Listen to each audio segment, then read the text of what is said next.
Want more Gators Breakdown? Join Gators Breakdown Plus. Starting at $3 a month, get access to unique episodes, plus a blog, chat room, giveaways, shout-outs, and more. Gators Breakdown Plus is furthering the interaction with fans and listeners like you. Head to gatorsbreakdown.supportingcast.fm to join Gators Breakdown Plus today.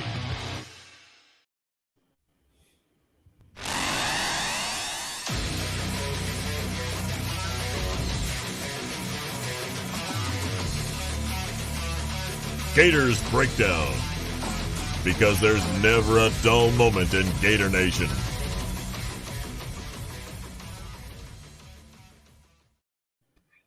The Gators Breakdown podcast is ready to go. I'm your host, David Waters. You can find me on Twitter at GatorDave_SEC. Recruiting talk. That's what it is right here on Gators Breakdown. Wow, that's the hot topic in. Helping me right here with this episode. We'll get it going, showing everybody involved. Will Miles from Read and Reaction. And he is back. Bill Sikes hopping on right here on Gators Breakdown with, hey, look, don't get me wrong. Even before all this roller coaster crazy of news, we had already scheduled this with Bill. Then we were waiting on the Jaden Rashada commitment. And then that got delayed. And then we know the storyline with that. So we finally get back around to this. We've had it in the works for about 3 weeks now. So we finally get around to it there. And probably even more recruiting storyline, guys, than we thought when we first got together and planned this episode. So Will, Bill, thanks for hopping on. And man, I've tweeted it out a lot lately. The roller coaster GIF. I call it GIF, not GIF, by the way. So that's my preference. I don't care if it's right or wrong. But the roller coaster GIF out there on Twitter, and guys, that's exactly what it has been. This has been probably one of the craziest weeks of Gator recruiting I can ever remember. Yeah, I mean it's been interesting, man. You went on vacation. We all expected it to happen while you were gone.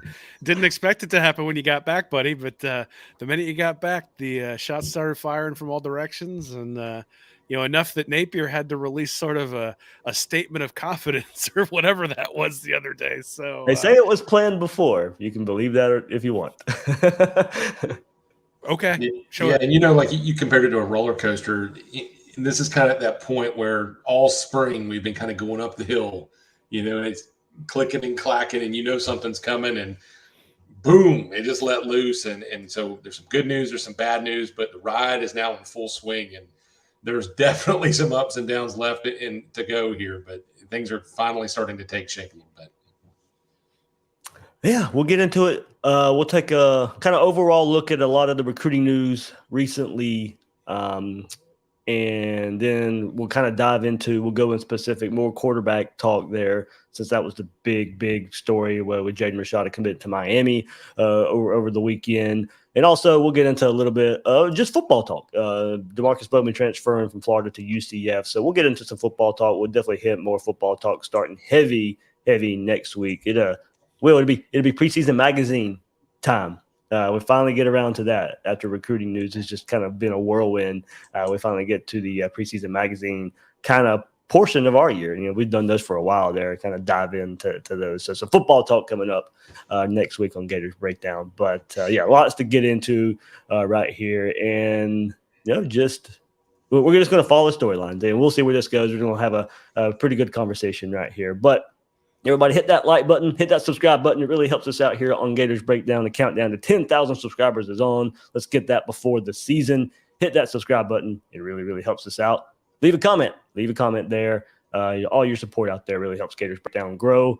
Check us out at the home of Gators Breakdown, news4jax.com/Gators Breakdown. And shout out to Cody Sprague yesterday, late night episode last night after Sharif Denson committed to the Gators last night. Cody Sprague hopped into the YouTube chat. I didn't get to it during the episode, but just wanted to give a Go Gators out there. So, Cody, and thanks for hopping on late last night. There's your Go Gators back. So, that's where you want to start. I mean, recent recruiting news. I think I'll throw out the first topic. We can go from there. But, 3 recent commits there for the Gators with Nixon and Denson and Gavin Hill.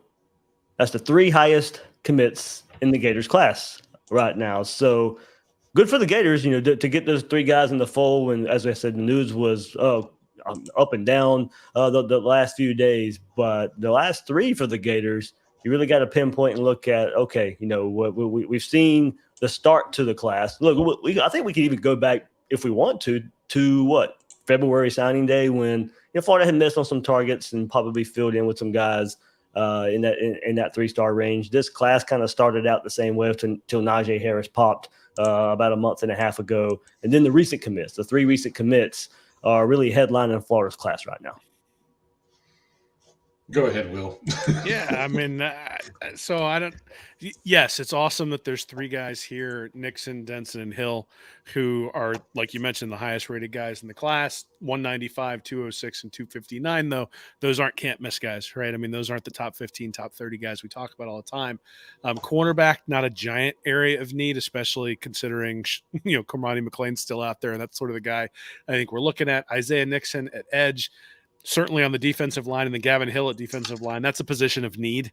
And we've seen that with this class, right? That they've filled up with Najee Harris, with Bryce Lovett, with Tommy Kinsler. They've really targeted both the offensive and the defensive lines here, at least early. So, again, I think it's interesting, because whenever you criticize recruiting, people think that you're saying Florida doesn't have any good players. That's not what we're saying. I think these are solid players. But I think when you compare it to, say, Alabama's class right now, where they only have 5 commits, but all 5 of them are top 300, and I think like 4 of them are top 100. There's a difference in those classes, and that's just the reality. Yeah, and first of all, I'm on the Napier train. I know at this point in Mullen's tenure, we were already hearing all kinds of bad things. And right now there's a lot going on, and there's definitely some concerns. There's definitely some adversity. There's definitely some change that they're going to have to adapt to. But I'm not hearing anything that really concerns me from Napier's end. However, when we look at the trajectory of this class, when Will and Dave and I, when we talk with other people, and we're looking at how this is likely to shape up, there's an absence of elite players right now. There's certainly some still on the board. There's a long way to go. It can shape up.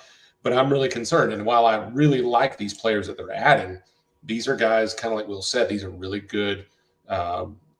They're the kind of players you want to see in Florida's class. They're just not the kind you want to headline. That doesn't mean they can't be the next great player, because when you talk about players of Isaiah Nixon's range, in that 195 range, every time you sign one of those, the expected return on an SEC average is about 0.18 all SEC seasons. So for every 5 of those guys you sign in that range, you're going to get 1 season of all SEC play. But when you talk about the guys that these recruiting bullies are signing, the guys in the top 50, well, then it jumps up to 0.48 all SEC seasons. So you sign 2 guys and get 1 season back. So you got to have that. It's just a numbers game. You've got to build with these elite players, because they just give you more return on the investment for dedicating a slot to them. And right now the board's looking a little thin with those type of players. But like Will said, there are a lot of good players, and some of those will break the mold. It's just how many. Yeah, I think that's the timeline there. I talked about, the concern for recruiting, where it would come in for, I think all of us, is, where do Florida's targets start going, and where do the top targets start going? And, that's where concern and worry would start. And we've seen a little bit of that, at the cornerback position with A.J. Harris and Tony Mitchell.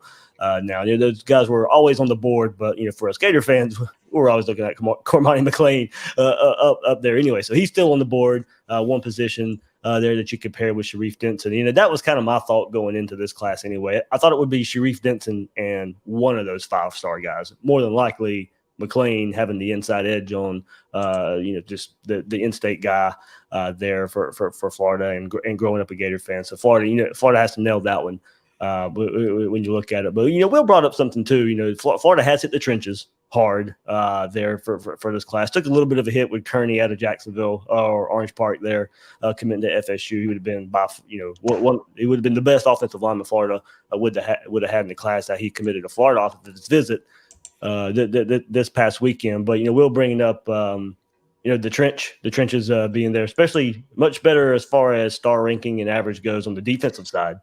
More so than the offensive side, with Najee Harris headlining the offensive line class. But one more thing I think we can start pointing to. Bill, I know this is something you're working on. We've talked about it. So at least strategy-wise, you can start pointing to some positives, Florida's looking at. We'll mention the trenches as far as numbers go. That's coming up for Florida right now. IMG, Florida hit that last cycle, finally. Hit it again this cycle with Najee Harris. And guys, I'll bring it up. 8 of the 9 recruits now for Florida are from the state of Florida. So I know if there's going to be things that, okay, maybe it's not a top 3 class, maybe it's not a top 5 class, then we're going to have to kind of move down the list. What benchmarks are Florida hitting? There are a few out there right now. There are, but it all just is predicated on landing some of these elite Florida talents. Because right now, when you look at Florida's top 10 recruits, I mean, Florida hasn't landed 3 of the top in-state top 10 since 2010.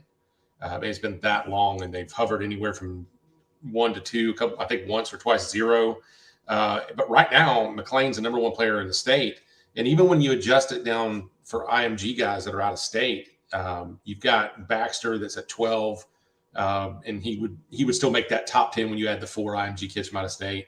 Malik Bryant's at 14, but if you don't land McLean really and Baxter, it's going to be hard to show that you're really making a dent into the Florida market in terms of the best talent. They've really got to get both of those guys, or maybe a Malik Bryant instead of Baxter or whatever, because I know Webb's in play, very quality back out of Trinity Christian in Jacksonville.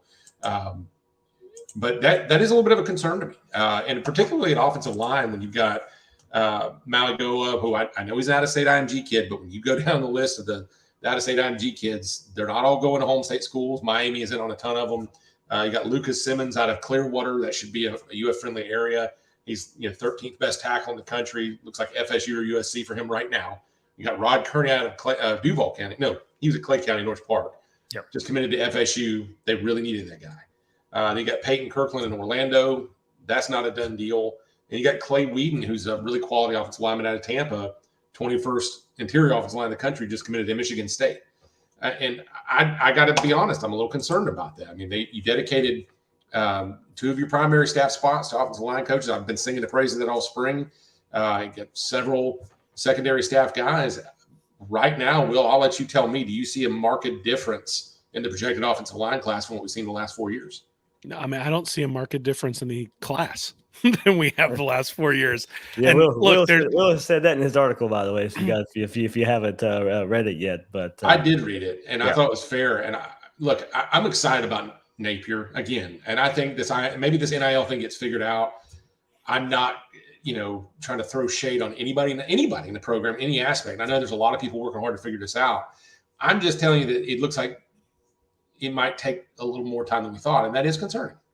Absolutely, because we know, I mean, heck, you've written repeatedly, Bill, about, the bump class, what you need in that bump class to win SEC championships, to win national championships, which these days is sort of the same thing. But, you win SEC championships by having a second class be a significant step up from that transition class. And the problem that we're running into right now is that this class looks pretty much in line with the classes that Mullins had. Now, that doesn't mean if all of a sudden you get Kermani McLean and you flip Keon Keeley from Notre Dame and, Maui ends up coming from IMG. Well, now things look a little bit different because of the guys you've brought in. But to your point, if you look at the top 20 or top 25 in the state of Florida, Ohio State, Texas, Alabama, and Georgia are the teams that are dominating that list.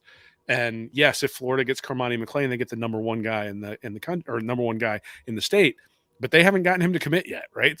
So that's one of those things where until you have that down on paper, you're still sort of sitting there. Because I think we all thought that Jaden Rashada was a heavy Florida lean, and then all of a sudden he ends up going to Miami. We dare not speak his name. Yeah, wow. So that's the thing, right? I mean, I remember Dave, you and I did a whole thing on all the guys in the state of Florida, and Napier, if he signed 25 guys of his choosing within 150 miles of Gainesville, he was going to have a top 3 class.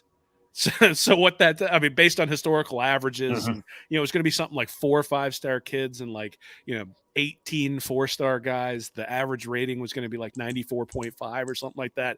If you just had 25 guys, and he picked his 25 guys from 150-mile radius of Gainesville.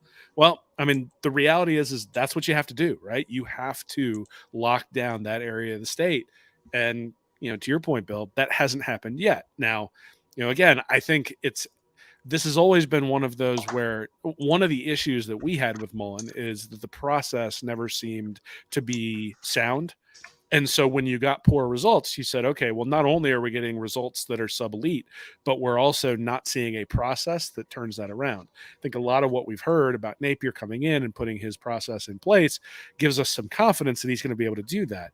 At the same time, I think we all, at least I, thought that process was going to take place this class and that we were going to see it this class, and that, the organization was going to be ready for NIL for a lot of different reasons, one of which is that Florida has one of the largest booster bases in the country, which means that funds shouldn't be a problem. But all of that being said, I think there's definitely a process and an organization in place.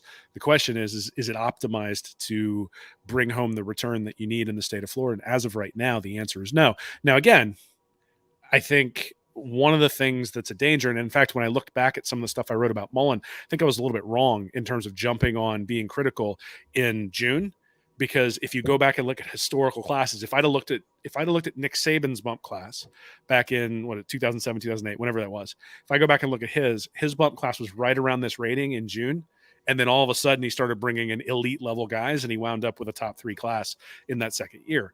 But are those elite guys leading Florida? Are they still out there? Are the NIL dollars available for those guys? All those are questions. I think we'll have the answers come around August or September. But at the same time, I'd rather be in some other teams' positions than Florida's position right now. If you asked me, where are you in terms of your overall rankings?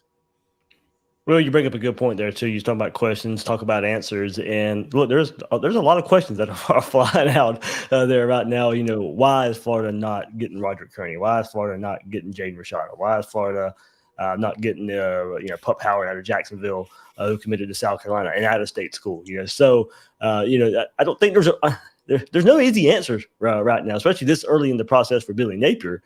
But I don't know what the answers are. Everybody's going to point to NIL. Everybody's going to point to admin or booster issues, quote unquote. We're not going to bury our head in the sand. Money bag issues. I mean, that's always been an issue recruiting there. So, I mean, there's different angles. There's different things to point to. We're not going to have those answers right now. I don't know if those answers are ever really going to be that clear. I think everybody wants to point to whatever kind of fits their narrative with those issues. But I know a lot of people are looking for answers right now. I just don't think the answers are out there as far as the storylines go for Florida. So, anything else, Bill? Did you want to hop in right there after Will? As far as general recruiting, there, the one thing that I think concerns me a little bit, it just kind of Will hit on it first, was just the lack of balance between offense and defense, and we know that's been a lingering issue for the program. It's just when I look across the board right now, I'm worried about how many or the lack of positional top 10 recruits I see in offense. I mean, there's only you have Baxter that's involved. They could land him. They could land Webb. And then Eugene Wilson, I believe, is the number 10 athlete or something like that on the composite. But even if they land all 3 of those, it would give them a rolling 4-year total of 4 signed in the last 4 years. Well, last year's total or the current total is 3. So you're only improving that by 1. And that's a historic low when you consider that in 2009, they had signed 17 in the previous 4 years. And to me, the combination of that and the unsettled nature of the quarterback position, it worries me because Napier's already swimming upstream a little bit philosophically against the conference because he wants to have this zone run based offense and throw over the top. Whereas a lot of the teams that are winning the conference right now are wide open. They're airing it out, just enormous numbers, historic numbers. So hopefully we'll see that rectify itself down the stretch. But that is a key. If you are okay with focusing on just the objective facts down the stretch, watch top 10 or positional top 10 offensive prospects, because right now that needs to get better. All right, let's go to as I said, we'll start wide there. There's, Will's. You guys have heard me on Gators Breakdown the last, I think 2 or 3 days. So you've got a lot of my viewpoints out there on Twitter as well. Gators Breakdown Plus, Discord, kind of. So there's an overall look, and look even more of kind of.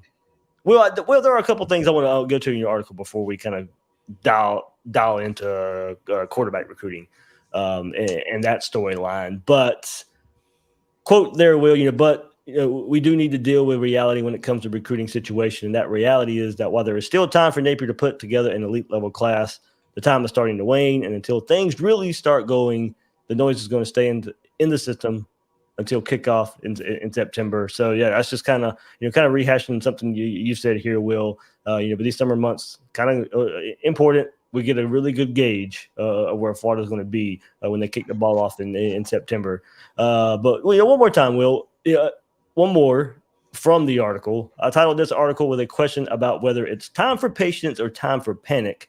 And look at stats say that particular question is more nuanced one than maybe we would like. Why did you say in your article that there's a lot of nuance in the question of patience or panic for Florida recruiting right now?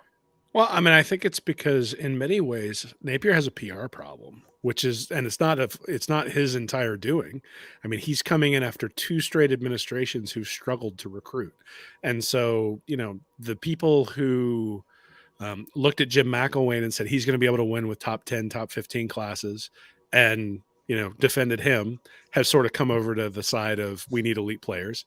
And the people who defended Dan Mullen in his 10th to 15th ranked recruiting classes and said, we can win with those with an elite X's and O's coach. Well, they've now sort of come over to the side of we need elite talent to compete with Alabama and Georgia. And so Napier comes in and he says, this is a talent acquisition business.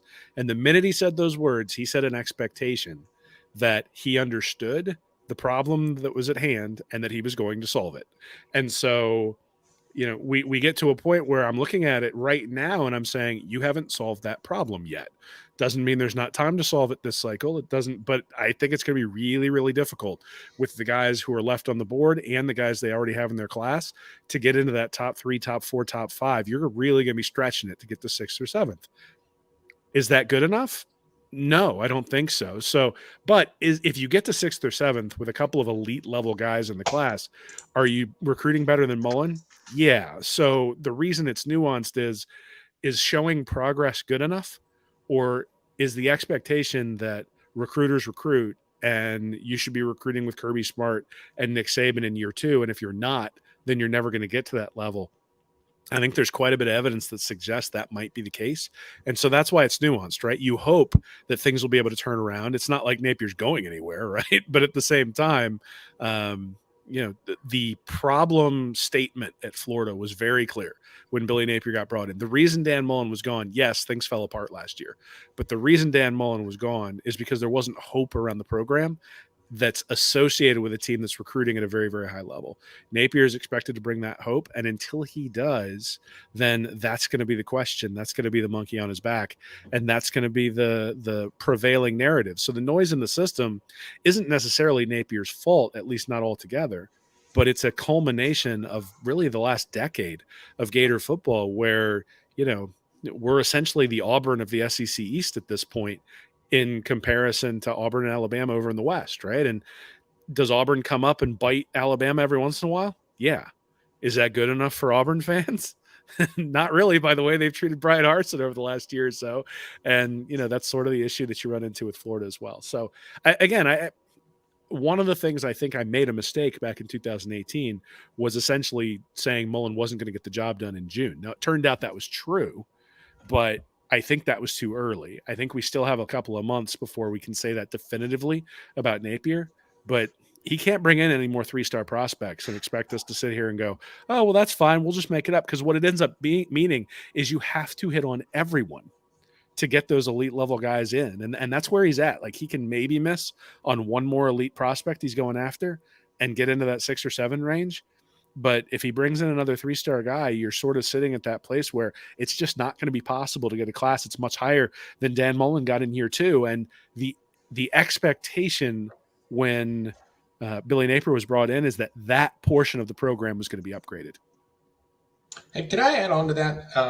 Yeah, Bill, and before you do, because there's something I want to go into there, because you've been on the Gators Breakdown Plus Discord, and that goes a little bit to what Will said, is, not Napier's not doing, not of his own doing, of some of the, I guess, maybe even fan reaction up until that point, because it's been a PTSD from Dan Mullen recruiting, from Jim McElwain recruiting. And that's where a lot of the, I guess, feedback and concern and all that comes from, because, we have heard it there on that side of it.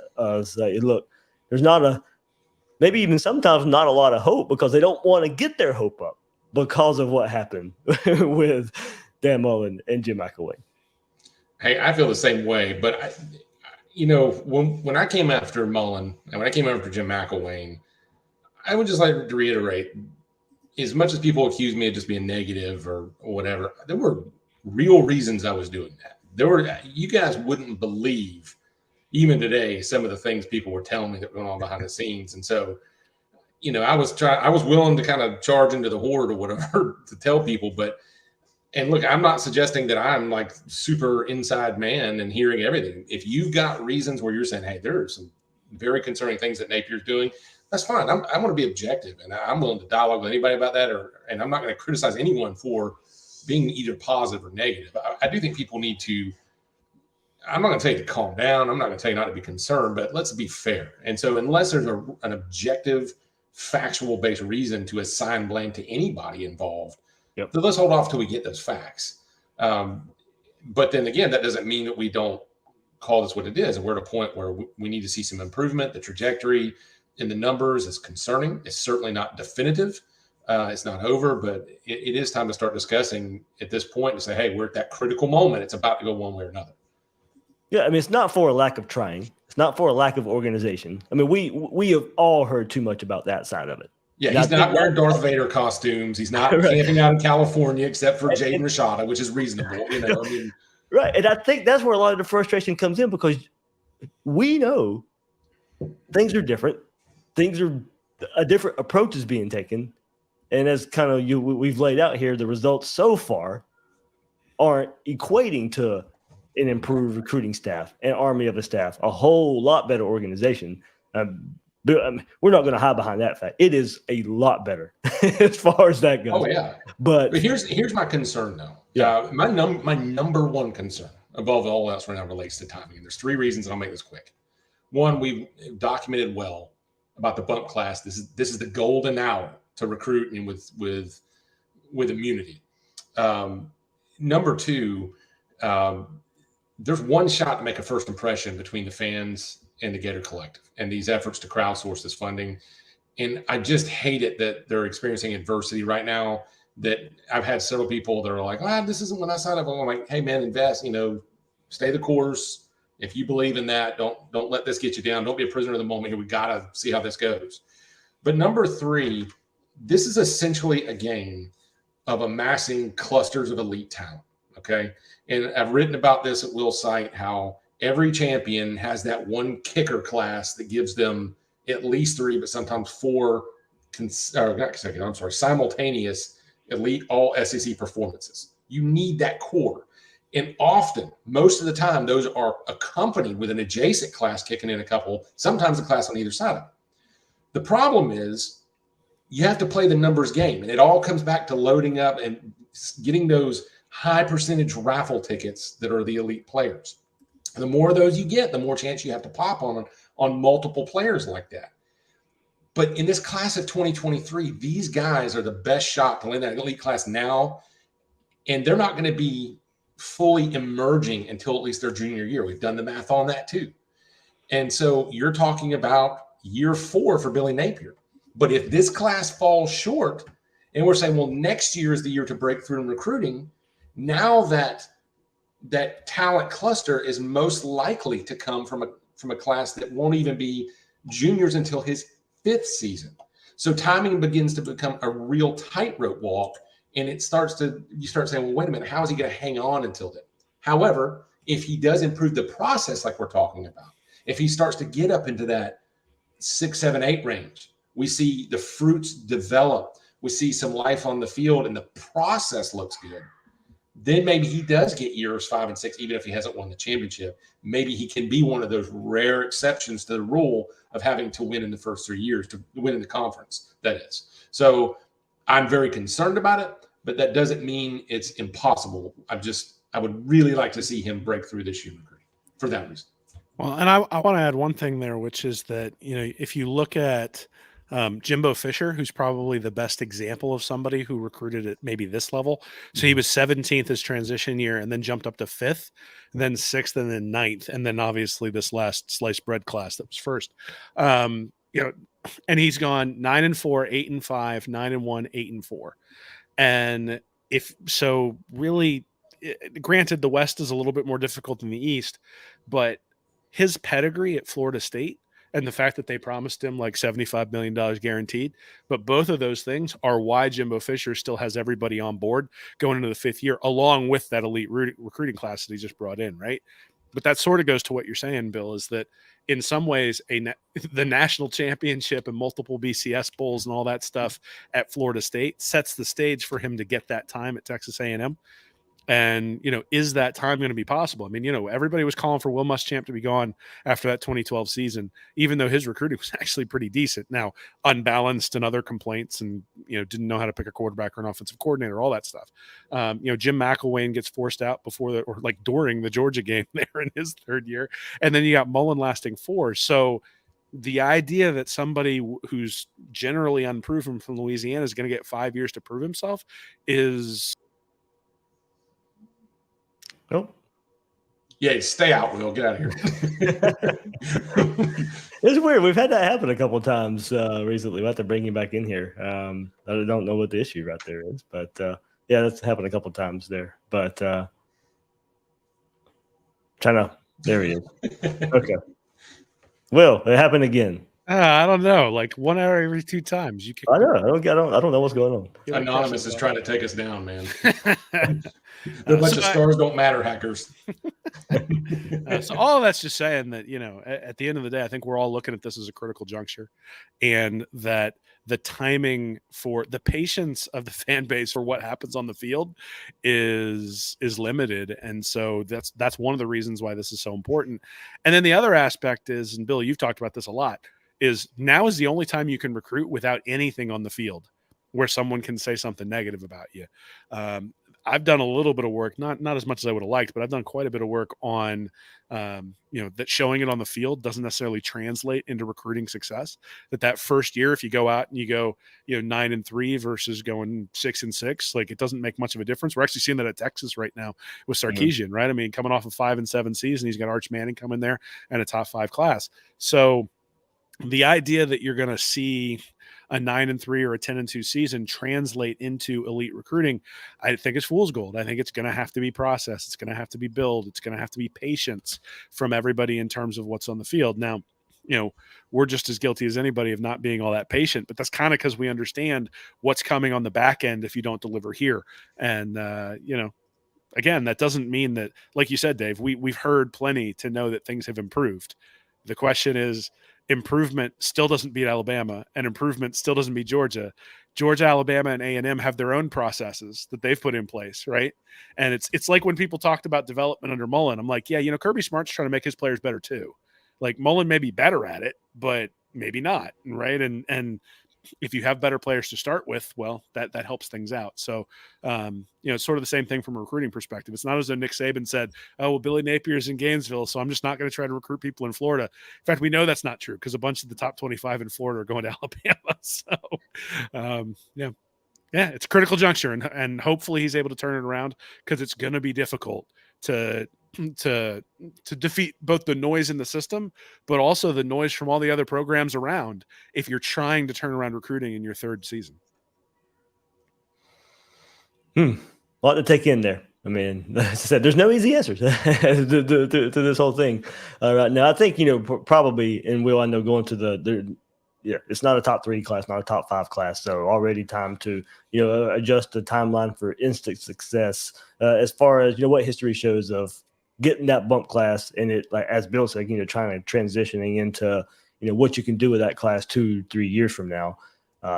So maybe adjusting as patience is a word. I know patience with recruiting right now, and maybe patience with the overall process of the timeline of when Florida will bear the fruits of success with recruiting. But we know those results have to come eventually for winning some big time football games. So, all right, let's go to speed this thing up a little bit. Quarterback recruiting, we know the big storyline, big headline there. Miami getting the commitment of Jaden Rashada, and more so, when you look at this, look, Florida fans, probably 90. First of all, ones that follow recruiting, still probably 90% didn't know who Jaden Rashada was 2 months ago. I may have known the name, but I didn't know who the kid was until a month and a half ago. But Bill, going through, you and I talked behind the scenes about kind of how we were going to approach this, and one way I want to approach this. Look, it's not necessarily losing Jaden Rashada; it's losing, and this might be taking it too far, but maybe your last chance at getting one of those top 10 quarterbacks in this class, and how important they are. So it's not Rashada himself and him choosing Miami. Does that hurt? You lose him to a rival? Yes, that part of it does sting. But it's more about the process of recruiting a quarterback and not losing Jaden Rashada, but losing the chance at bringing a quarterback like that in the class. Yeah, I mean, you need that guy, and I understand that Napier's offense, maybe they're not going to try to build around the 70% passer and the guy that puts up 4,500 yards in the air, like some of these recent SEC champion quarterbacks have done. But we're talking about a recruit that his contemporary quarterbacks that were ranked similar as of late. Or actually, when you look all the time at 4-star top 50 quarterbacks, 45% of them have earned either All-American or All-Conference honors. The draft rate for these players is 53%. Got one national championship, one SEC with no Heisman trophies, but that's mainly because it's kind of weird how these players have gone to a lot of awkward schools that you wouldn't expect them to. But huge names on the list between Deshaun Watson, Andrew Luck, Blaine Gabbert, Will Grier, Jarrett Stidham, Jake Fromm, Demarcus Russell, Brian Brom. I mean, a lot of success in this list. And this is a guy that had a lot of potential, not without concerns. But he was a potential game changer, a potential 5-star. And as we know, a 5-star quarterback is historically the only alternative to meeting that recruiting minimum of a top 5 class in the SEC. So, and like you said, there's not many of these guys left out there that it looks like Florida has a reasonable chance with. And I would have really liked to have seen him in the class. Well, I know when we look at Rashada himself, you're a big proponent of completion percentage and how that translates to college football. And there's a big correlation there of high school completion percentage and how maybe when that guy's in college, you're going to see a lot of the same things. So I guess we can zoom in a little bit to Rashada himself. And, if we do want to look at a bright side there, go into a lot of Will's analysis there. And Bill even said it too. We don't know how this kid's going to turn out. It's just the overall history of what a top 10 quarterback can do for a recruiting class, for a school. It is there, but there's also, a different way to look at it. And, what did Florida miss by Jaden Rashada to pick Miami? I mean, I think that's always the question, right? I suspect that quarterbacks are harder to evaluate, but as Bill just stated pretty eloquently, the top tier guys still are the ones who end up usually delivering. It's the same thing with Iamaleava at Tennessee. Like, I look at his stats and I go, that's interesting. Like, it's not as good as I would expect it to be for a guy who's ranked as high as he is. And sometimes these guys get ranked based on physical tools. Then again, if you look at a guy like Anthony Richardson, I'm guessing he was ranked where he was in a lot of ways because of his physical tools, not necessarily because of his accuracy. His accuracy jumped between his junior and his senior year, almost 20 percentage points. So Rashada is at 57% completions, 8.7 yards per attempt last year. Not fantastic. Didn't run the ball that much, 25 carries for 193 yards. But again, like, you're projecting what that guy's going to do. Is he going to be successful? Is he going to be another Jake Locker? All of that. I would bet that he's going to he's probably going to be more of a Felipe Franks than he is, a Bryce Young. At the same time, who's your alternative, right? I mean, that's sort of the thing is when you're looking at your class, you're looking at filling it out. Let's look back at Will Muschamp's class, right? There was a lot of criticism, and Bill, you wrote a great article over at Read and Reaction earlier this spring, about offensive linemen and just the fact that there weren't any offensive linemen who were signed. So regardless of what their ranking is, the idea that you don't have offensive line depth should not have been a surprise to anyone who was looking at the offensive linemen who were being brought in, because it was like 2 and 2 in the back-to-back classes after after Muschamp took over. And then they all of a sudden realized, we need offensive linemen. Can't have the same thing happen at quarterback, right? So the question is, if you miss on this guy, who's the next guy you're going to bring in? How does that impact your class? And is that person going to be as good? And to your point, Bill, I'm not sure there's somebody on the list that you look at and get as excited as you would be about a guy like Rashada. I think you hit that on the head. There's just not. Because what we're really talking about here is either a guy that has a significantly lower chance of elite success. And remember, that's what they really need here. At this position above all others, you can't ever be looking for the guy that says, well, he'll be a good depth piece. That doesn't get you anywhere. You have got to keep chasing that next Joe Burrow, Deshaun Watson guy. You have to sign and say, this is the guy that I think can be that player, because a backup quarterback is useless to you. I mean, I don't want to say useless, but you know what I mean? It's not, rarely do you ever see champion teams where they even have a starting quarterback go out for a week or two and still win the championship. It's like less than 5 or 10%. So you need to have the guy. And he was the guy, I think, on the list, at least from a ratings perspective. Maybe he wasn't that way on their board, but if he wasn't that, then why were they involved to the very end on this guy? Why did they zero in on him? If he comes up to about a 62 to 64% completion rate as a senior, then you say, okay, now we've got a guy that's meeting that threshold, because he can kind of get up another 3 to 5 in college and be right there in that playoff range. And by the way, there's not been a quarterback that's led their team to the playoffs in college football since 2017 with a less than 64% completion rate. And since then, they've averaged 68. So, Will, your concerns are real.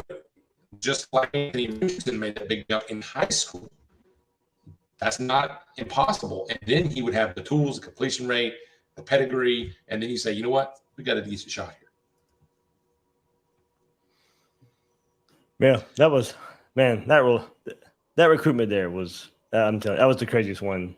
One of the closest ones I've been to, and one of the craziest ones that I've been involved in. Yeah, Bill, what you got? Dave, I want to add one more thing, and especially because I know that the type of people who listen to this show, and that there's some people involved in this effort. And one thing you're going to be hearing from my camp and my team here soon, and one thing I really want to communicate to the people that are helping out with these NIL deals or whatever your role is, we have to change the way we look at the investment in these players. And it starts with this. Understand that every single recruit, regardless of ranking, regardless of rating, regardless of the hype, has a better than 50% chance of failure if we're measuring on terms of being an elite player. It's just that is the way the odds are, even the highest rated guys. But you have to keep chasing the value, because even though top 25 players have a less than 50% chance to become an all SEC caliber player, when they do hit that, they typically give you multiple seasons. That's why the players ranked 1 through 25 in the country, even though it's a less than 50% chance of success on a pass-fail ratio, I've expanded my research out to over 3,000 recruits now with the help of my teammate, and they give you a 0.81 all SEC seasons of return per signee. So every time you sign one, the league average gives you almost a 1-to-1 return, because when he does hit, he's usually going to give you 2 seasons of play. So we've got to stop thinking, I'm afraid this guy's going to be the next Emory Jones and I don't want to invest. We have to think of it as, this is what I'm willing to invest on a year-to-year basis, and keep filling that position with players of those odds of success. And if you play the numbers game that way, again, it's like buying that yearly raffle ticket that has the 45% chance of success, but the payout is almost 2-1. If you keep chasing that, if you keep filling the roster with those players, you will hit on one. But if you don't, if you pass them up because we're afraid of the alternative, the failure, you're going to end up with a lesser player on the roster who has a severely diminished chance of giving you what you want from that slot. Good look there, Bill. And maybe a lot of, as you said, you're researching it there, and different ways to look at it, and maybe gets out there, and people follow it. I mean, there might be there's those things out there that can be researched in this form and fashion, and a lot of people will start taking notice there. And look, we probably should have prefaced the episode with this. Look, this is only evaluating recruiting as it stands right now. As we turn from June to July, can it get better? Yes. Will it get better? It will get better. And July is going to be a good month as far as where targets are going. And Malik Bryant, Derek LeBlanc, Peyton Kirkland, Trayon Webb, Eugene Wilson. That's some names to look out for there coming up here. That Florida is going to be in for when you start looking at some of these targets. I do wonder what the targets look like. After July, we go into August and start heading into the season, and kind of going to Will's point. How many commits does Florida have going into the season, and how that changes things. If you're a big believer in the season's going to change some things there, where does Florida sit going into the season? Because look, there's some guys who are going to visit and take those visits while Florida's playing LSU and Florida's hosting Utah and Kentucky. So, where's Florida at as far as numbers? How many spots do they have left? Because I've put it up, and we can start looking at, where can it get better for Florida? And I think I still have it in here, but I mean, Bill, I think I've sent this both to you guys. The list there, just along defensive line, Florida's in good shape for a lot of those guys. I mean, Florida's going to have a good defensive line class. This is going to be the best position group. I mean, I can already say that. When we look at it, and we're looking at December signing day or February signing day, so you will start looking at positives that you can take, and but how many of those guys are on the board when Florida kicks off versus Utah? And some guys are going to wait. Some guys are going to pop in July. Some guys are going to pop in August. What does it look like when you go into the season when these guys are visiting? I mean, I think now, just looking at it, I know we want a higher ranking of a prospect. We want to feel better about the players Florida's bringing in. I'm also wondering how many spots Florida's going to have once July and August are going in, and how selective can you be? If you sit here and say you want to wait until the season, you want to see results on the field, how many spots can Florida sell with what we're seeing on the field?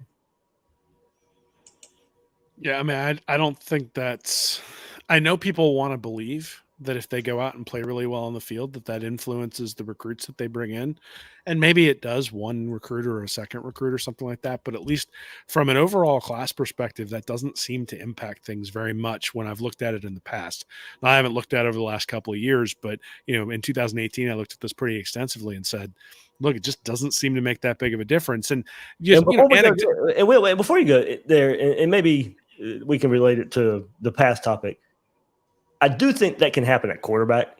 I think quarterback is maybe one position. If Anthony Richardson goes out there and lives up to the first round mock and the potential that we think he has, I do think there's a lot of question for how Billy Napier will use a quarterback. I think that might be one position.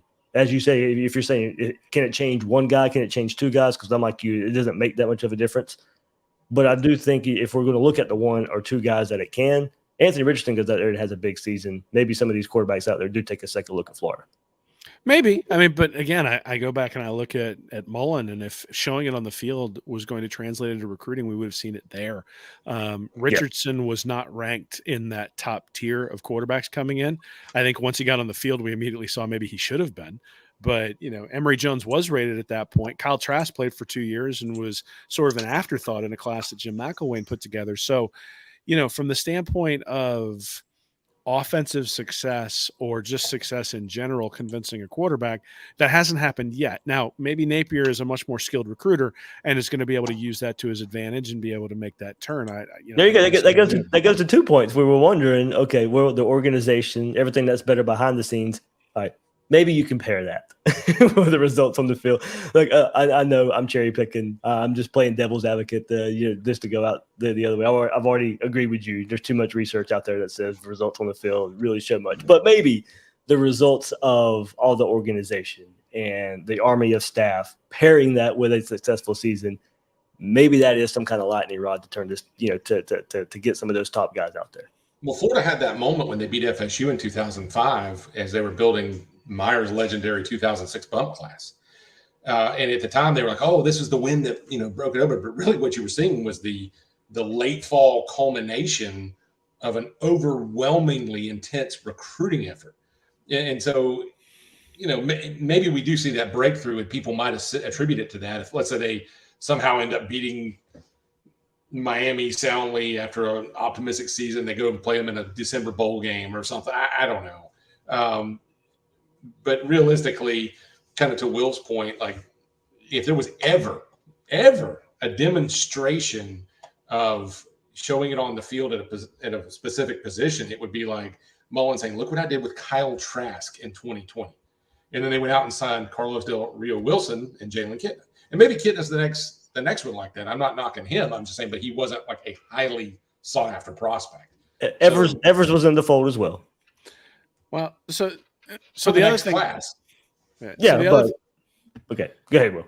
Well, so the other thing I would say is that Meyer, by that August 1st deadline, only had 3 guys in his class, but those 3 guys were all top 300 guys, and one of them was a 5-star top 15 guy.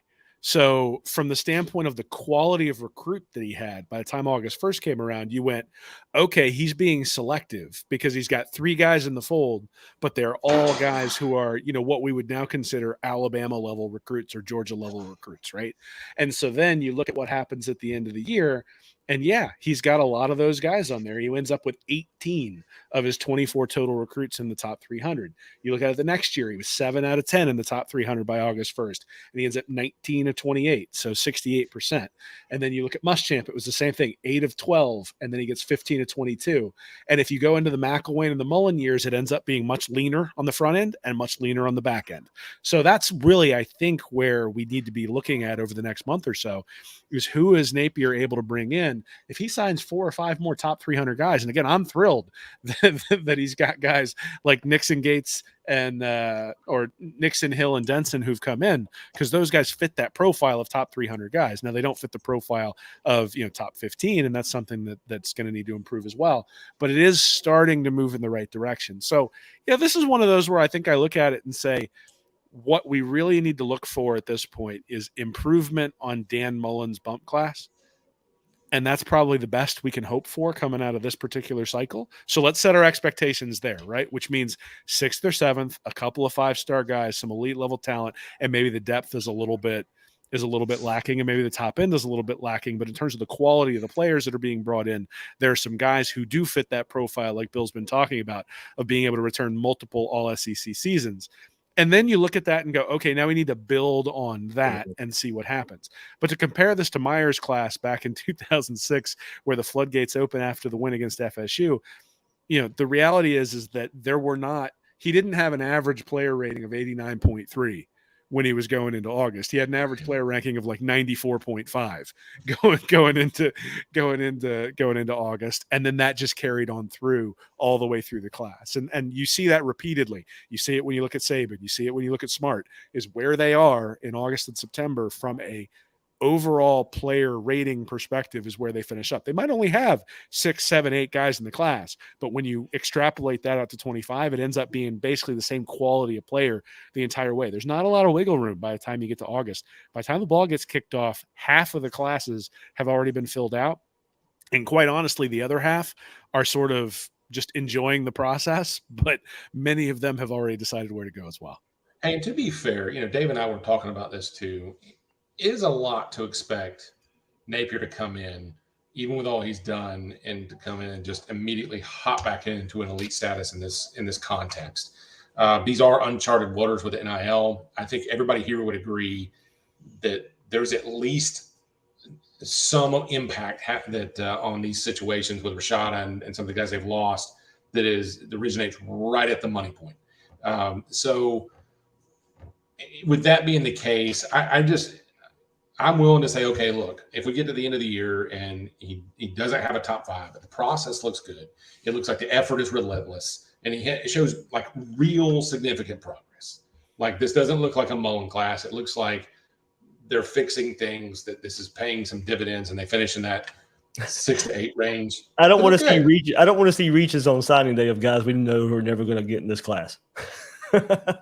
Right. Right.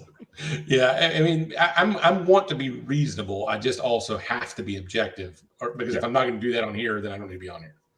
Well, it also comes back to goals, right? I mean, I think this is one of the things that, you can recalibrate in terms of what you want based on the level of player who's coming in. And like I said earlier, I said Auburn of the East, and that's kind of the goal associated with classes in this range, which means you're only going to get up and snipe Georgia every once in a while, which is why 2020 was so disappointing with that LSU game. Is you got everything to come together. You sort of got, I think they had 6 all SEC players, which is sort of like the minimum, maybe 5, but it was right around that minimum, Bill, where you've talked about what's necessary to actually win the SEC.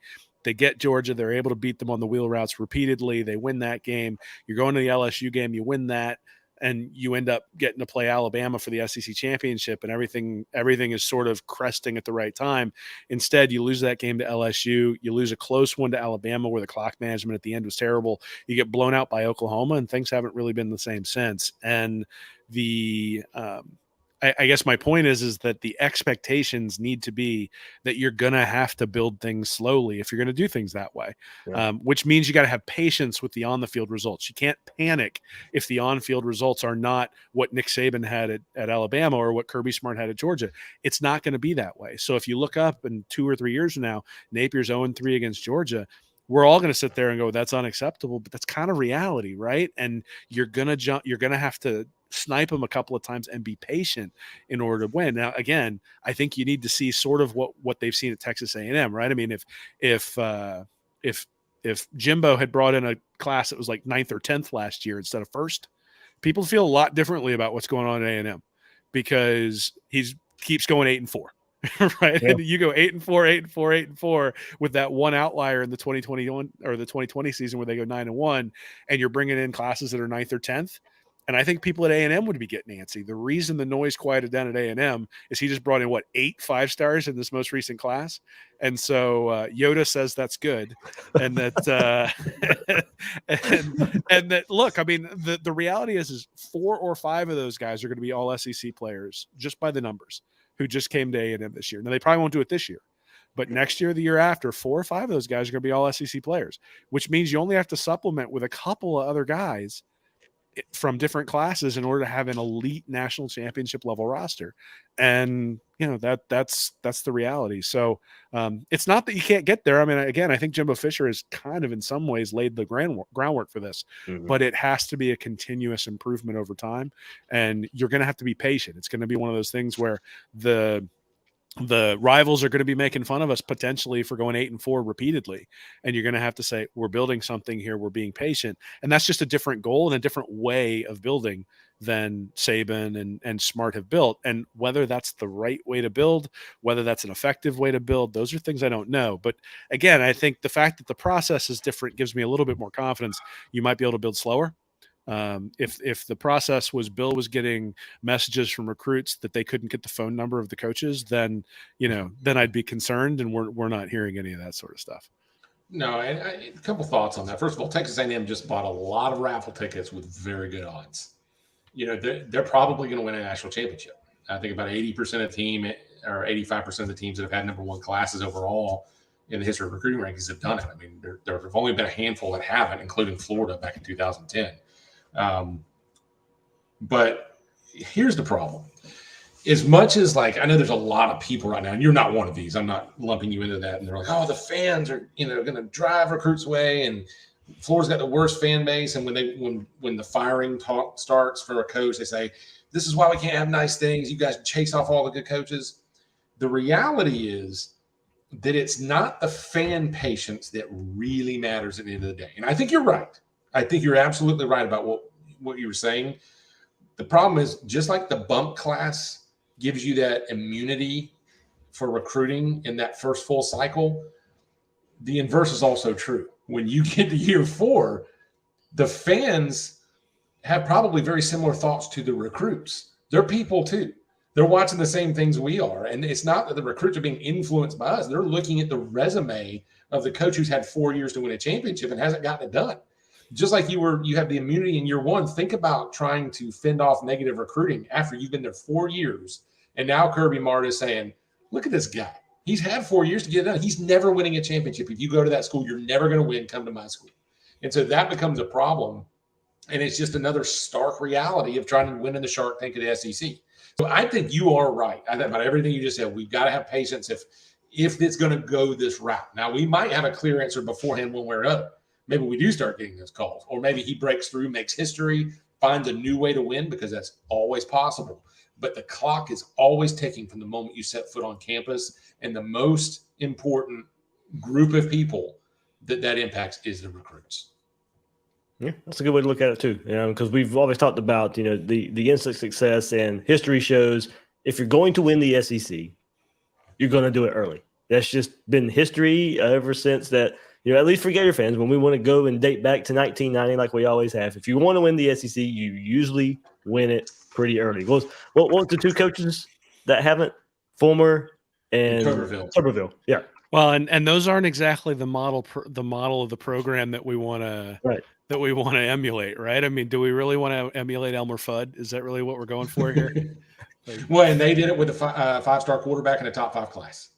Yeah. They followed the pattern everybody else did. They just got late. However, this reminds me, as we were talking about earlier today, not only do you have to win fast, you have to find your quarterback fast. I went back today and looked at every new SEC champion coach in the SEC all the way back to 1990, back to when Stallings won it with Jay Barker with his quarterback. And I looked at when they got these quarterbacks, and every single one of them either inherited their quarterback from the previous coach or acquired their quarterback in the first 2 years, that being the transition class, the bump class, or a transfer quarterback, with the latest one being Joe Burrow coming in Ed Orgeron's 2018 cycle, which was right after his second class, if you don't count the interim time he had in that first season. And it was just after the bump class signed. So unless Napier breaks trend, that means whoever he lands in this cycle at quarterback is going to join Max Brown and Jack Miller and Anthony Richardson and Kitna and a couple of these other guys to say, if he's going to get it done, history says it'll be one of these to rise up and lead his team to victory. All right. Just seeing the JUCO linebacker that Florida had been, I think he was on campus this past weekend. Justin Jefferson committed to Alabama. So, womp womp. But, somebody, Sean Abel put it in the chat. Raylan Wilson decommitted from Michigan, the linebacker there. So he'd be a great one.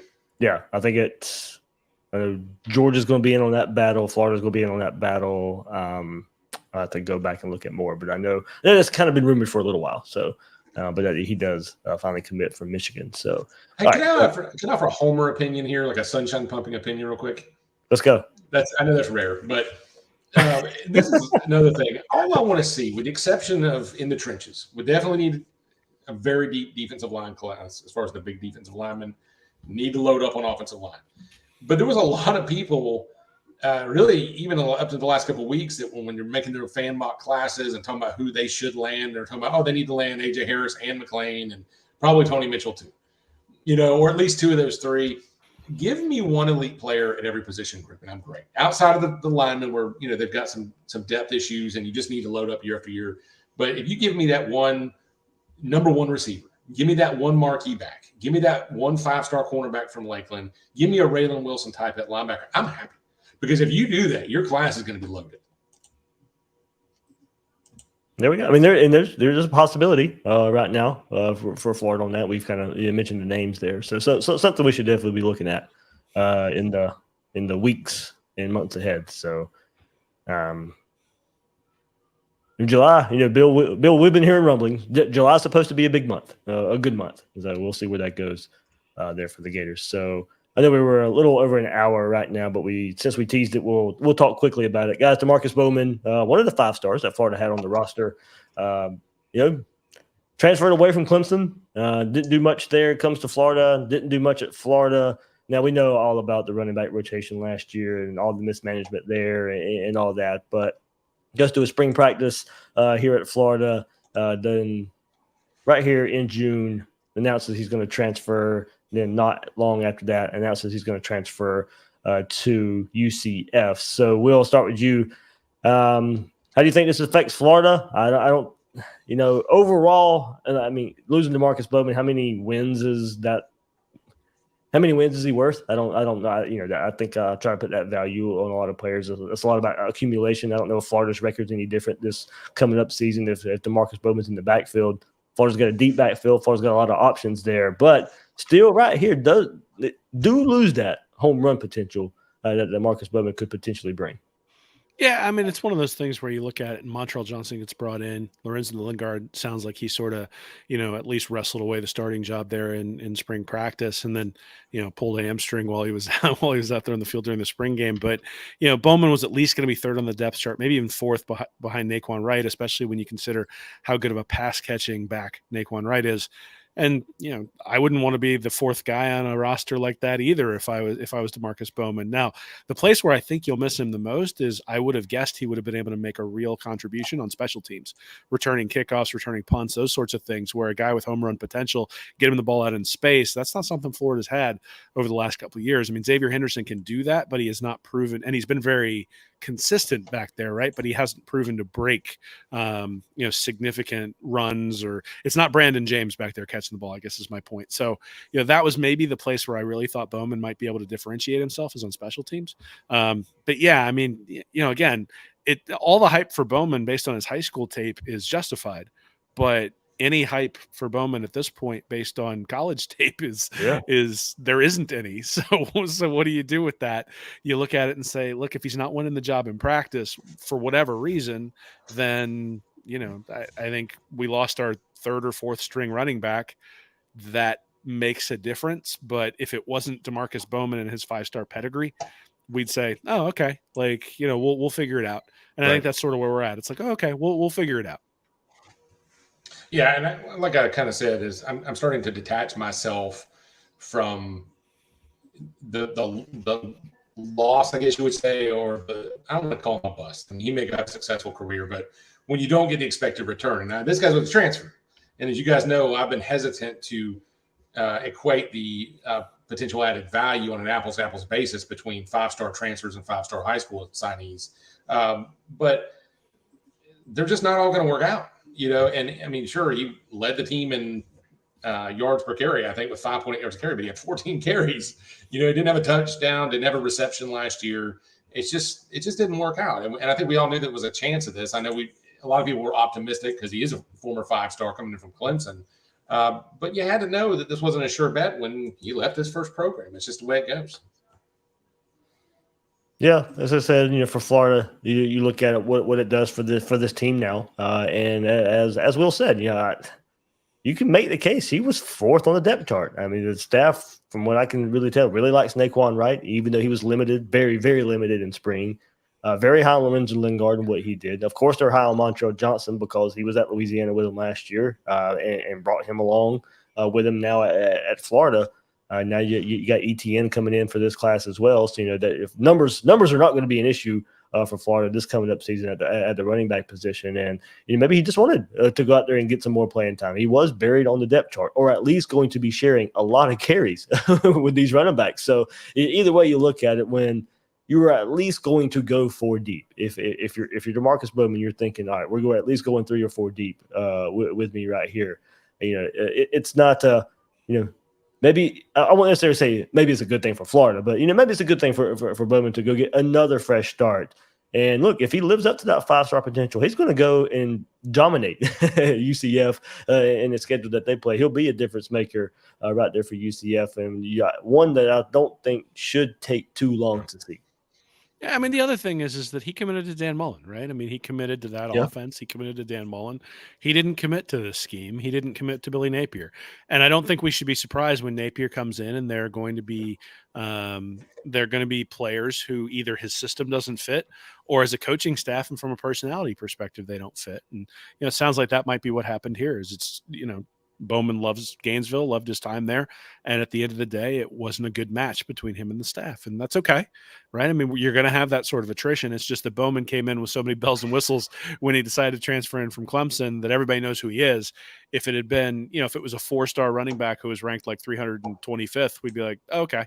Like, that happens from time to time, right? I mean, honestly, if it was Naquan Wright who was transferring to UCF, what would our opinion be? And that's kind of where I look at this, and I agree with you, Bill, that when someone goes to a program, gets just a few carries, and then decides to transfer, essentially, was it in the middle of the season that he transferred from Clemson? When that sort of stuff happens, I don't think that the 5-star rating at that point is necessarily the appropriate thing, not just because he transferred, but because you lost a year, right? So when you think about development, you think about those multiple all SEC seasons that you get from a guy. At some point, if you're a transfer into a program, you're basically, even if you're elite, you're one SEC season and then out. Think about a guy like Jonathan Grenard, right? He comes in, makes a huge difference, was a big deal on that 2019 team, but he's gone after a year because he transferred in. And that's really the danger, but also the opportunity in the transfer portal. And, we haven't talked about that at all tonight, but that is one of the things that I think we're probably going to end up having to see is that the transfer portal is going to be an opportunity once Napier kind of sees where the holes are. And that maybe is where the showing things on the field makes a difference, and something where we don't have a lot of data, right? That if you can get the wins on the field, if you can show how you're going to use, say, a tight end, right? Is it possible then for you to get the tight end, an elite tight end who's not happy somewhere, to come into your program and give you a year or two and be able to sort of cobble together those elite performance and that cluster of elite performances that Bill was talking about? Maybe it's not the way people have traditionally built winners, but we're in a completely different era now without guys having to sit out and that sort of stuff. So it's going to be interesting to see as that moves forward. Yeah, maybe Gilbert has a couple more transfers left in him. He might have stayed if he knew Napier was going to be there. Right. You know what? And I mean, we didn't necessarily talk about it when Florida missed on Rashada. We talked about where do you go down the board for quarterback recruiting, and transfer portal is definitely going to be an option there, because that is the one position where a guy who is highly recruited goes into a situation, may not be quite ready as a freshman to unseat somebody, and then just decides he doesn't want to wait. And that guy can still be pretty good and go down and go to another school and there. So I think, there's going to be some value there, but, there's a lot of history that we just don't have to go by as far as transfer portal, just because now there's so many players there that it's just hard to know how that's eventually going to turn out. Look, it's a lot like the NFL. I think we all know, everybody says you build through the draft, you supplement through free agency. That's still going to be the case in college football. You're going to breadwin by going and getting your high school recruits. Which is free agency. Yeah. Well, even that's free agency now, I guess. That's a good point. And then the transfer portal, which definitely is a form of free agency right now to supplement your high school roster. Yeah. That's my suspicion anyway. And I'm actually planning later this year to really start diving into the portal and finding out what we can learn, because we do have a few years of data now, and they're certainly starting to show up in higher frequency among the all conference rosters. Yeah, which is essentially like a top 15% of the league performers. So, and there can't be difference makers. I mean, there's a lot of difference makers out there, but you're not going to go get. Look, USC is going to be a very, very interesting case study coming at this with Lincoln Riley, because he raided the portal and coming in. Now, granted, he's also got the benefit of bringing his quarterback from Oklahoma and a lot of familiarity. But that's going to be a very interesting case study of how USC it goes early on with Lincoln Riley and the effect of the transfer portal. Well, here's the unfortunate thing is that I think the SEC will be the one place you can't get away with that and shoot right to the top of your conference. And that's just like with recruiting. It's just so competitive, and there's so much talent, such good coaching. I just don't think you have that luxury. But in the Pac, whatever they are, and in the Big whatever they are, I think it's possible. Well, good point. Being in the Pac-12 does have a really good effect. Yeah, because I put this same USC roster with all the transfers right here in the SEC. Yeah, I don't think he's having a successful season, but he may have well shot himself up to the best team in the Pac-12 with all the transfers. Well, and it's interesting, Bill, the point you made earlier about having to open your wallet and having to keep taking those shots. I think about a guy like Spencer Rattler, right? Yeah. Somebody who was a 5-star, big-time pedigree, had a good season his freshman year at Oklahoma, fell off a little bit. More than anything, was inconsistent. It wasn't that he necessarily wasn't talented, whether or not there were some attitude issues and other things, or depending upon what rumors you believe out there. But now he's at South Carolina. South Carolina just got a quarterback that they would not have been able to get through high school, right? But because he struggled a little bit at Oklahoma, they're able to bring that guy in. Those guys are going to be available. Think about Auburn, right? Auburn's the example that we give when we look at those teams that did not recruit at a truly elite level and still were able to win a national championship. Well, Cam Newton, God, I would have loved to have seen him in a Florida uniform for multiple years, right? But a guy like Newton has some issues, goes to a junior college, ends up transferring back. Those guys are going to be guys who are in the portal. Those sorts of things those opportunities are going to open up. And look, if you get a year of Cam Newton, and you can pair that with a guy like Nick Fairley, and you can surround him with good but not great talent, that elite quarterback has the opportunity to take you where you need to go. And, it's funny, Dave, maybe a month or so ago, I think we were talking about, do we actually want Anthony Richardson to have a good year this year? Like, do we want him to show just enough that we're confident, and then have that, hey, he's definitely a top 10 pick season in 2023?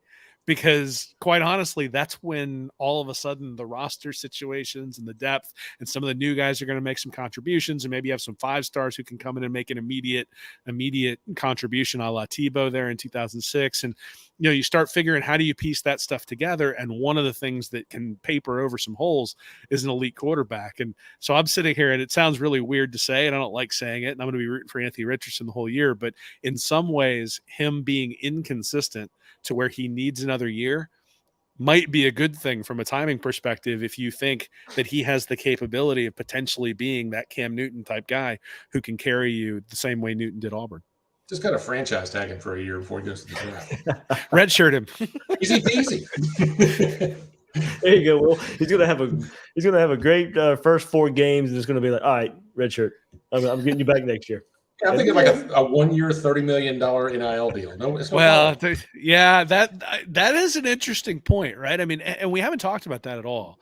Is that the amount of money that seems to be flowing around at this point makes it to where, like, that decision of whether you go to the NFL or whether you stay is going to start to get flipped a little bit, I think, in some capacity, because, the NIL deal, at least that was sort of given to the Athletic, it was sort of tiered. It was $8 million, I think, was the number, and everybody saw that $8 million number, but it was tiered, and it was designed to make someone stay for 3 years to collect the $8 million. So you get a quarterback who comes in, has an elite year, and you want him to come back. There's no reason that a collective can't come in with an NIL deal and make it worthwhile to a point where, hey, I might be a 2nd or 3rd round pick, but I might be a 1st round pick if I come back for a year, and I'm not risking anything, because essentially I already got paid through NIL enough money that it's life-changing money, right? That the 2nd or 3rd round pick, it's kind of equivalent in terms of the amount of money that you're going to get. And so you don't have to take that shot. So that's a completely different dynamic that, none of us have thought through, just because it hasn't existed in terms of necessarily keeping people at school. I think all of us assumed that the money was going to have some impact on the way recruiting worked. I think the total amount of dollars and granted, I think they're kind of inflated, the numbers that are being thrown around, at least publicly, but the total amount of dollars, I think, are larger than people thought they were going to be. And so, that changes the calculus when you start thinking about elite players, elite prospects. Are they going to come back? I mean, you've got higher learning higher learning organizations that are making crazy tax-free money from TV deals. I guess it's tax-free. I'm assuming it is. It's just a matter of time before that starts to trickle down into this NIL game. And like you said, it could start to become a factor that puts a dent on these NFL departures, even for elite prospects in some cases. Yeah, I got that question from Gators Breakdown Plus members. I was doing the Q&A episode this week, and that was pretty much one of the questions there is, Anthony Richardson, could he come back even with a good season because of NIL? I still think you go to the NFL, safer money. Those 5-year deal, right? If you're a first round pick, you got a 5-year deal. Yeah. There you go. So again, the injury part goes into it as well. Probably a lot more guaranteed money as well on the NFL side of it. There's different ways to think about it, but I do think there will be some storylines that go along with, can you get somebody to stay because of NIL? Well, I actually have an article coming hopefully later tonight that's going to be talking about sort of the impact of NIL and how I think that's changed the landscape a little bit. Like, I thought that when Oklahoma and Texas joined the SEC, that was going to be the start of maybe a super league that was going to try to break away and those sorts of things. But I think that the NCAAs or the programs have actually found a better way. You mentioned that tax-free TV money. None of that's trickling down to the players right now, Bill.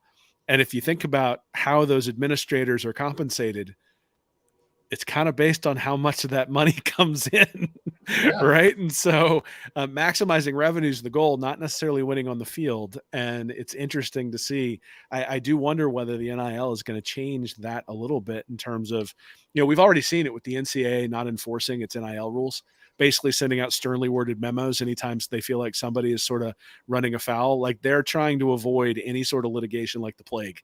And there are reasons for that. And, we have NIL to thank. Wasn't the last SEC TV deal like $3 billion? $300 million a year, man. That's the crazy thing, is they made $750 million or $770 million in revenue last year that got distributed amongst the schools. So it was like $56 million that got distributed to every school, all the 14 schools.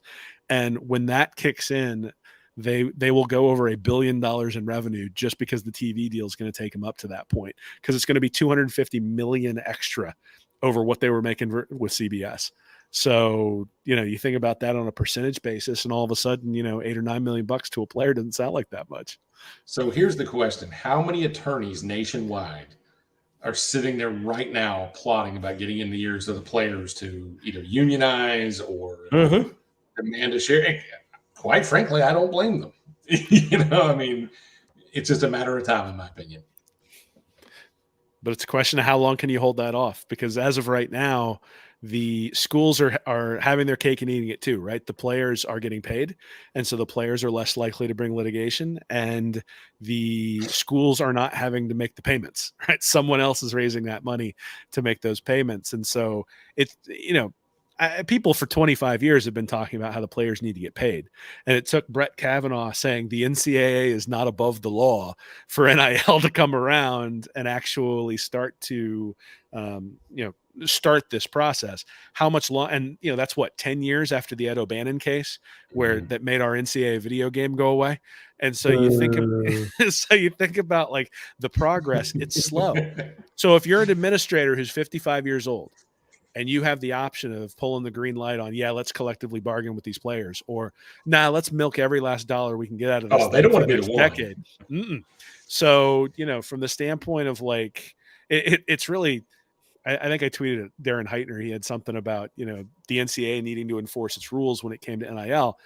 They don't want to enforce their rules. You enforce your rules, you're welcoming that lawyer that you're talking about, licking his chops, getting someone to bring some sort of lawsuit about restraint of trade. And now you're stuck in a situation where where you're opening up those coffers. Nobody wants to open up those coffers. So they're not going to. So it's funny.